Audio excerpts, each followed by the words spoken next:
Breaking news out of South Sudan.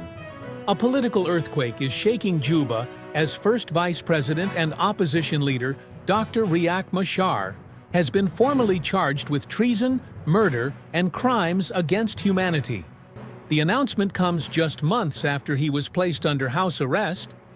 And tonight, the stakes for South Sudan's fragile peace are higher than ever.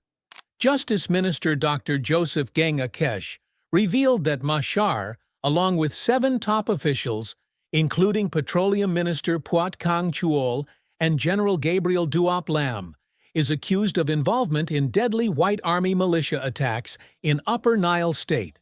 The accused persons are as follows, and they are 8 in number. Number 1, Dr. Riek Machar Teng Dorgon. Number 2, Mr. Puat Kang Chul. Number 3, Lieutenant General Gabriel Duop Lam. Number 4, Mr. Mam Pal Dor. Number 5, Mr. Gadwich Lam Poch. Number 6, Brigadier General Camilo Gadmai Kel. Number 7, Mr. Mading Riek Yak. And 8, Mr. Dominic Gadgok Riek. The case will now proceed to trial before competent court, where evidence will be adduced by the prosecution to prove the charges beyond reasonable doubt. Authorities say a total of 21 people have been indicted, with 13 still at large. If convicted, Machar could lose his position as vice president and face one of the most high-profile trials in South Sudan's history.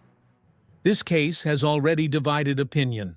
Government officials insist justice will be served, while civil society leaders warn the trial must be fair and transparent, not a so-called kangaroo court. If they are in conflict with the law, they should be presented to a competent court of law where due legal process will be highly observed, and if they are not in conflict with the law, they should be free. Now the Ministry of Justice have officially confirmed that His Excellency First Vice President and detainees from his party are now in conflict with the law because of the crimes that were levied by the Ministry of Justice on behalf of the incumbent government against His Excellency First Vice President and some members of his party who are detainees. As a civil society, my appeal to the leadership of the country that the court that is going to try His Excellency First Vice President and some members of his party who are detainees should be a competent court of law, not a kangaroo court of law.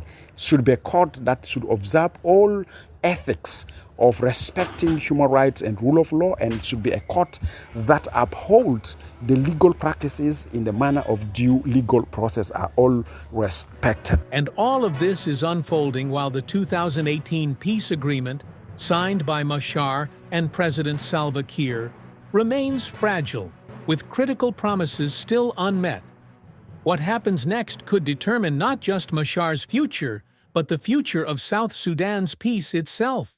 Will this trial bring accountability or plunge the country deeper into political crisis?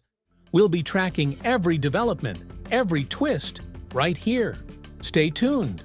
This is Chollowood, bringing you stories that matter. Don't forget to like, share, and subscribe. Hit the notification bell to stay updated on the latest news from South Sudan and around the world.